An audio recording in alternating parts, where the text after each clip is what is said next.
અમદાવાદમાં plane crash થવાની દુઃખદ દુર્ઘટનામાં 250થી વધુ લોકોના મોત થયા છે। ત્યારે આ ઘટનામાં પાટણ જિલ્લાના 3 મુસાફરોની ઓળખ થઈ, જેમાં ચાણસ્માના બ્રાહ્મણવાડા ગામની વિદ્યાર્થીની જેમિનીબેન કુંજનભાઈ ચૌધરી અને ચંદ્રુમણા ગામના અગ્રણી દાતા કુબેરભાઈ ખેમચંદભાઈ પટેલ તથા તેમના પત્ની બબીબેન પટેલનો સમાવેશ થાય છે।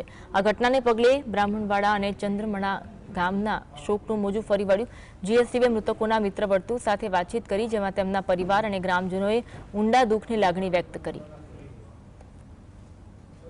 ગુજરાતના ઇતિહાસની તારીખમાં એક દર્દનાક ઘટના જે ગઈકાલે અમદાવાદથી ઇંગ્લેન્ડ લંડન જેલું પ્લેન ક્રેશ થયું, એ બોઈંગ જે 772 પ્લેન ક્રેશ થયું, એની અંદર જેટલા 242 મુસાફરો હતા, એ 242 મુસાફરો હતભાગી નીકળ્યા। એમની છેલ્લી સફર રહી।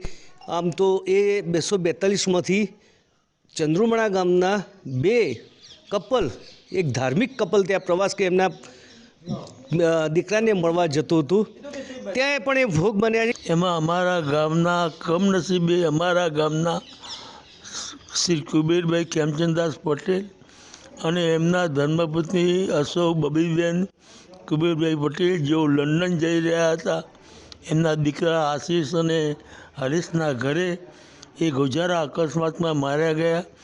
એનું દુઃખ આખા ગામમાં છે। આખું ગામ શોક સંતૃપ્ત છે।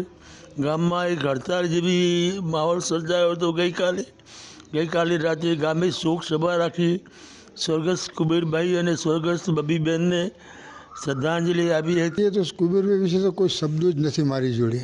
એવા એક નિખાલસ માણસ કહેવાય કે જેનું કાયમ માટે લોકો પ્રત્યેની લાગણી, અને કોઈ પણ માણસનું છેલ્લામાં છેલ્લી કક્ષાનો માણસ છે તો એના વિશે એમને મદદ કરવાની એમનામાં જે રૂચિ હતી, અને એ એવું વિચારતા કે મારું ગામ, મારું કુટુંબ નહીં, મારું ગામ। એવા એ વ્યક્તિ કે મારા વડીલ મિત્ર હતા। હવે અમારી વચ્ચેથી ભગવાને દુઃખદ ઘટના બનાવી લઈ લીધા, એ પ્રત્યે અમારું ગામ અત્યારે આખે શોકમગ્ન છે। અને બીજું તો એમના પ્રત્યે અમે કોઈ શબ્દો મારી જોડે કહેવાના છે નહીં, અને મારું હૈયું કહી શકે એમ નથી, ભરી આવે છે। માટે હું એટલું જ કહું કે એમના આત્માને અને એમના ધર્મપત્ની બબીબેનને ભગવાન એમના આત્માને શાંતિ આપે, એથી વિશેષ શબ્દો રહેતા નથી મારી। તો ચોક્કસ જે એમના ખાસ મિત્રો હતા, એમના મિત્રો હતા, એમની સાથે જીએસટીવીની વાત કરી ત્યારે ચોક્કસ એમના શબ્દોમાં દર્દ દેખાઈ આવ્યું હતું। ગામમાં પણ અત્યારે હાલ બિલકુલ એક સન્નાટો છવાયેલો છે। હવે જીએનએ ટેસ્ટ થયા પછી ક્યાં લાવે છે એ જોવું, અહીં લાવે છે કે ગાંધીનગર બધી વિધિ કરે, પરંતુ અત્યારે હાલ કોઈ એમના કુટુંબીજનો કંઈ કહેવાની સ્થિતિમાં નથી।